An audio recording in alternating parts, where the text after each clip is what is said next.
In this episode of Idea City, is the things that you think are going to look fantastic from the air, they really do. You know, the Golden Gate Bridge and so on looks great. It's the stuff you weren't expecting. It's watching all the dogs run to one corner of the dog park. It's looking at the feathers on the field that are caused by the morning sun catching the irrigation sprays. It's stuff like that that just really stays with you and gives you an appreciation of the world around you, which I don't think you can get from any other perspective.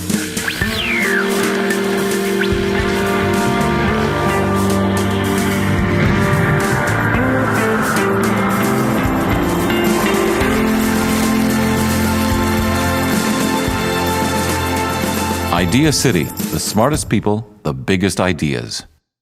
My next bitter disappointment of the afternoon, which is I wanted Alexandra Hall to fly her Zeppelin up here. It's an airship. It's the return of the old, lighter than air aircraft. It's the size of a 747. So, what about the size of this auditorium, Alexandra? 250 feet. But she wouldn't do it. Come on up. She's located in California. You're on the Ames field, are you not? That's in right, that fabulous hangar that I visited? Indeed, it was built as an airship base, and it now has an airship on it. All right. So tell us, please, about the return of the Zeppelin. Okie doke. Thank you. All right, hello everybody. Gosh, it's really great to be up here on the stage. I'm still trying to wonder a little bit about why I'm up here. I'm English. Taking compliments is really, really hard. So what I'm going to do is talk briefly, because we've only got 20 minutes, about my current passion, the Zeppelin Eureka. That's her name. All ships are female. And then, if I have time at the end, I'm just going to share with you a couple of sort of observations I have about why I think I do things like this, which are just a little mad and crazy, perhaps. I wanted to start off with this picture. In this picture, you have on your left-hand side, that is Catherine Board. She's the only female Zeppelin pilot in the world. There are only 10 Zeppelin pilots in the world. They're rarer than astronauts. And on your right-hand side there, the lovely Carol Steadman, a certified Zeppelin airship flight attendant. But you know, the other thing that I've become is a fortune teller, because every time I mention Zeppelin, somebody says to me, "Oh, the humanity," right?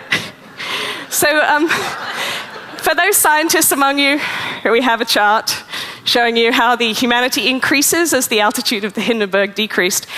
Compared to aviation accidents today, the Hindenburg was responsible for the loss of 36 lives, which really, as I say, compared to accidents today, is sad, but not horrendous. But that one incident in 1937 really was the last time that America has had Zeppelins flying on her shores, until that is October of last year, when our Zeppelin Eureka decided to make her way to the US. So, the next question you all have, Zeppelin, like Zeppelin, Hindenburg, or blimp? Here's the difference. This is a picture of Eureka being built in Germany, and you can see, if you look carefully, that there's a triangular airframe. It's made of carbon fiber and Kevlar and aluminum. Inside the envelope, in fact, the big white thing at the back that looks like it's swallowing the airframe is the fabric of the hull, which is going onto Eureka at that time. So inside a Zeppelin, there is a frame. Inside a blimp, there isn't. And that has some fairly significant consequences for why this type of technology allows us to carry passengers very safely indeed, and allow something that is the size of a 747 to take off and land vertically, and your brain does a flip-flop when you see something that big come down onto an airfield, and to do maneuvers that you would never see a blimp doing. The top picture there shows you the back of a traditional blimp, a blimp you might see flying over a stadium. That actually is the back of the Outback Steakhouse blimp. It's no longer flying as Outback Steakhouse. But you can see that because the only solid piece of a blimp is the gondola, remember the rest is a bag, then the engines are attached to that gondola. There are two of them. The mental image is somewhat like a pufferfish. You know, you're trying to move this big bag around with a couple of engines underneath. And blimps do a sterling job. They've been doing a sterling job guarding our country during the Second World War. They've been doing an amazing job becoming an icon, such as the Goodyear blimp, and they really are great aircraft. But when you want to carry passengers, you sometimes need a little bit more maneuverability and predictability, and that's what the Zeppelin gives us, because that frame inside the hull means that we can attach our engines up on the side of the hull, not on the gondola, and we can also put this very funky-looking engine on the tail. This is one engine driving 2 fans, and that gives us, with the ability to swivel the engines through 120 degrees and 90 degrees on the tail, the ability to operate more like a helicopter than an aircraft. So when we come in, we swivel the engines, we come down, we hold ourselves on the ground, we exchange passengers, back up we go, turn the engines, and then off we fly. It's quite a remarkable thing, but the really big advantage of not having your engines on the back of your gondola is that you can have a big love seat there instead.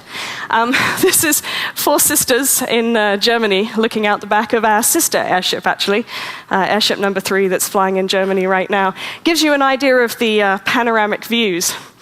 A little bit more statistics on my girl Eureka. She's at the top there at 250 feet long. It's about 50 feet longer than the Goodyear blimp. It's definitely a bit bigger than the space shuttle. And the artist, as you can see, also added in, just for your information, a giant squid. With really good eyesight, some of you might spot that it says underneath there, passenger capacity 1.2. And you know, I never noticed this. We gleefully put this image up on the website, and a bit later we had somebody email us, and they're like, how did you get the 1.2 passengers on the giant squid?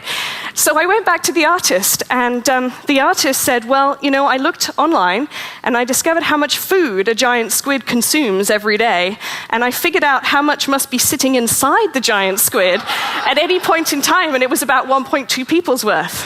It's like, okay, great. Now we know, so now you know, 1.2 persons worth. But if you wanted further confirmation, here is a great picture that was taken not long after Eureka arrived in the Bay Area. We were delighted to be sharing the sky with the MetLife blimp, and it's a little smaller than we are. And we were showing off a little. We're a little faster. Our top speed's about 75 miles an hour. We don't tend to go that fast. We actually tend to fly more like 35 miles an hour most of the time. It's a very surreal experience to be doing your business while flying over things. It's really quite unusual, and most people do try it out.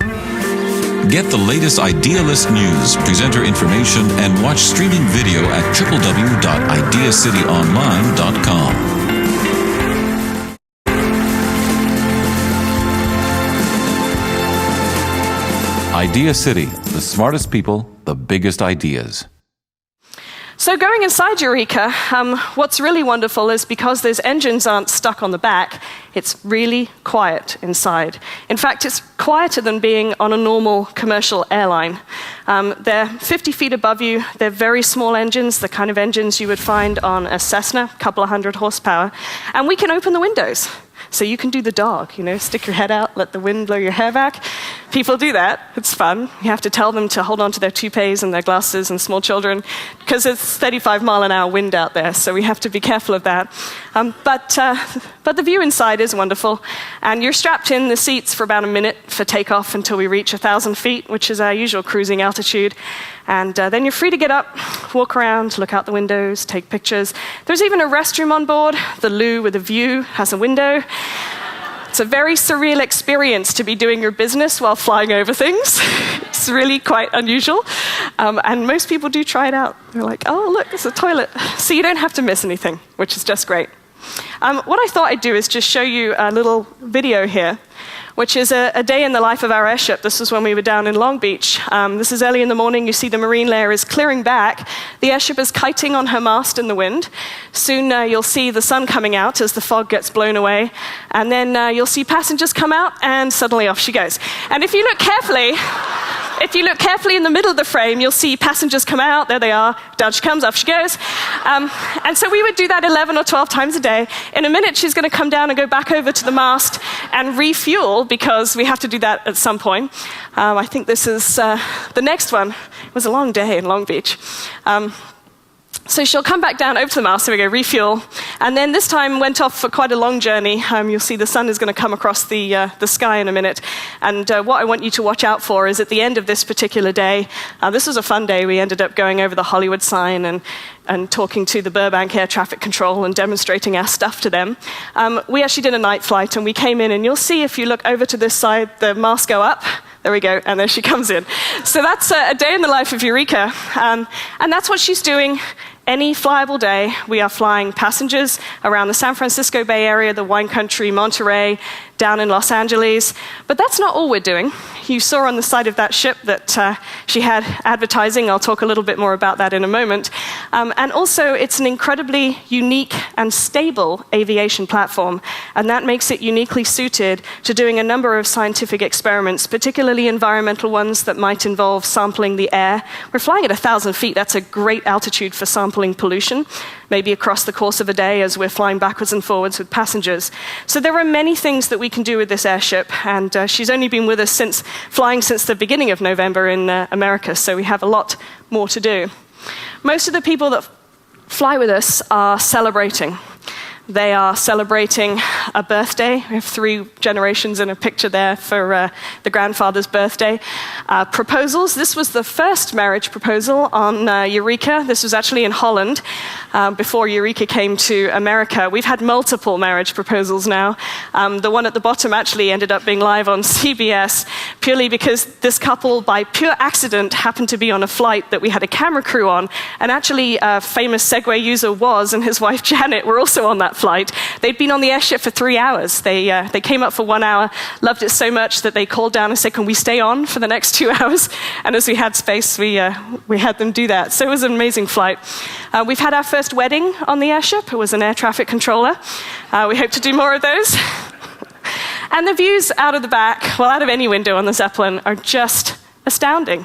Watching the fog drift over San Francisco, it's like being on a personal cloud. I think that's one of the best ways that we can describe it, because there really isn't any other way to describe it. So Eureka had her maiden flight in May of last year, May 21st.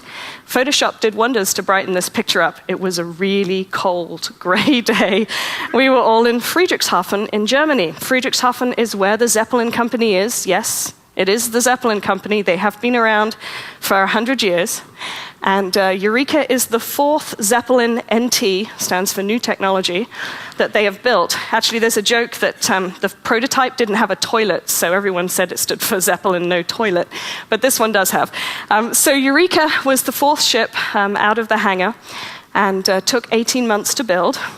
And it was quite an experience for all of us watching the airship go together, and a very, very emotional moment when she flew for the first time. And as you can see, they're looking magnificent in our branding. And only a couple of months later, after all the flight testing was done, Eureka left Friedrichshafen for the last time. She left her hangar, circled the city of Friedrichshafen, got a gun salute, and a send-off with her sister, ship number 3 that is flying in Germany. And as you can see, sporting a Stella Artois brand, we headed up the Rhine Valley to Bonn and thence to London, where Eureka spent the summer last year selling beer to the Brits. Not a hard concept. And it's like an upside-down hangar, and the airship had her fins taken off and her engine. She drove in, they built a windbreak around it and set sail across the Atlantic. At the end of September last year, hurricane season. Get the latest Idealist news, presenter information, and watch streaming video at www.ideacityonline.com.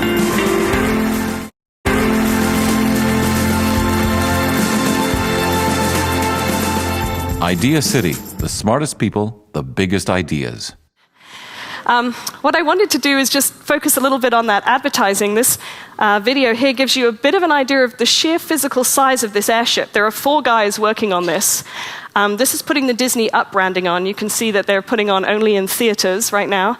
This took the 4 guys 3 days. And on each side of the airship, there's about 5,000 square meters of this decal material. It's all specially certified so that it doesn't fall off during flight. The up, which you're going to see going on, is about 78 feet across. It's quite an amazing size of thinking about how you do things in the sky. And we believe this is the largest out-of-home advertising medium right now. Eureka is a fraction larger than her sister airship, so she actually is the largest airship in the world. Just finish it going on there. She's inside Hangar 2 at NASA Ames, Moffett Field. If Pete Warden were here, I'd be thanking him for the use of the garage. It's very nice of him. But this used to hold Navy blimps back in the 1940s.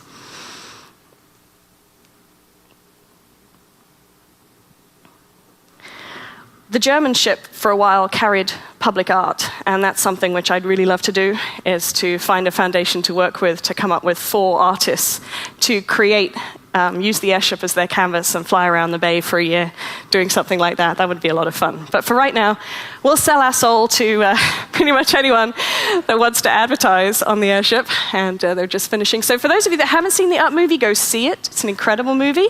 It features a Zeppelin, and you'll find our name in credits at the end because we helped with the sound for the Zeppelin.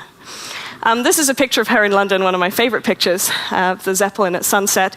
And now you're all thinking, okay, so she was in London, then what? Well, we had to get her across the Atlantic, and she doesn't carry enough fuel, avgas, to power herself across the Atlantic. So we had to ship it. We had to charter an entire dock ship. I'm not going to tell you what that cost, but it was very, very expensive.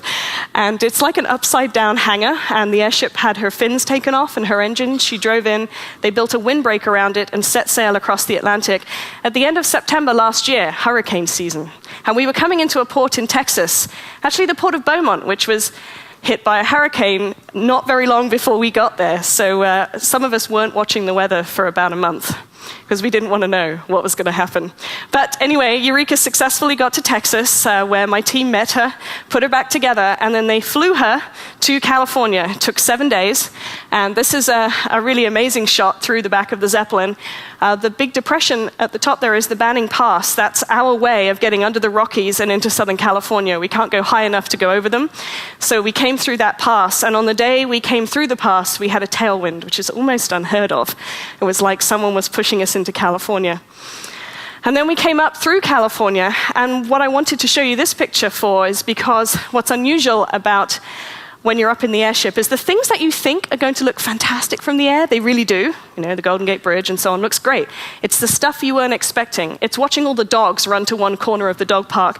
It's looking at the feathers on the field that are caused by the morning sun catching the irrigation sprays. It's stuff like that that just really stays with you and gives you an appreciation of the world around you, which I don't think you can get from any other perspective. That's something very special. Thank you so much for having me. So, I do understand it correctly. Your company is not the company that builds the airship. That's right. You buy the airship and run the airline. Yes. Is that it? That's right. And we would like to have more Zeppelins, but Right. it takes about 18 months to put one together. Wow. Our plan is to have one on the East Coast, doing New York, New Jersey in the summer, down to Florida in the winter, and then to have a third ship that we could take wherever. That's the time it takes to build. How much money does it take to buy? Well, depends on the exchange rate, so I'll give it to you in euros. About 12 million euros for a Zeppelin and its ground support equipment. It's pretty much handmade. And these little tourism flights that you give, what's the price point there? It averages about $495 an hour, but it depends where you fly, how long you fly with us, and also we have a number of promotions that we do from time to time. So And the payload is all in that gondola? it is, yes. How many people? 12 people, 12. plus a pilot and a flight attendant, the lovely Catherine, maybe the lovely Carol too. Okay. Last question, which is the shape of the device doesn't appear to have changed at all. No. Right. So what are the advances that 100 years have provided? What is it about the ship other than, I guess, the inflammability of the gas That's that has right. changed from the Zeppelin of the Hindenburg? So we use non-flammable helium, like there was another kind, but we have to say non-flammable all the time. Carbon fiber and Kevlar to make up that frame. A few scientists in the audience, great. We have to use carbon fiber and Kevlar to make up the frame instead of the steel and various alloys they used to use. Also, every single piece of that airship is certified for passenger carriage. The original airships back in the 1930s, I mean, they didn't have to go through the levels of regulation and certification that you do today. So Right. it's a heck of a lot safer. But they could carry a lot more, weren't they? They were could. more like ocean liners. They were did 800 people- feet long. Right. So yeah, absolutely amazing. we're I'd at love to have one. ballrooms and Yes, dining yes. and bowling alleys, Oh, yes. swimming pools. And they were really impervious to the weather, because when you're 800 feet long, you don't care what's pushing against you. So- I mean, we're pretty impervious, but there are still winds that we can't fly in. I'd love to have the big one, but for pretty much every couple of dollars we would spend engineering it, we'd probably spend twice that on certifying it, and that would take the price tag up hugely. But, there's a lot of projects around looking at lighter than air for things like high-altitude airships for government surveillance projects. And maybe the future will actually be that we'll take some of the technology that's developed for military use and convert it into something commercial. Splendid. Well, when you get your slow Zeppelin to China organized, I'd like to buy a ticket. Me Thank too, you, Moses. Alexandra. Thank you so much for having me. The audience are just so wonderful. You can feel their enthusiasm coming up at you from the floor, and it just makes it really easy to talk to them.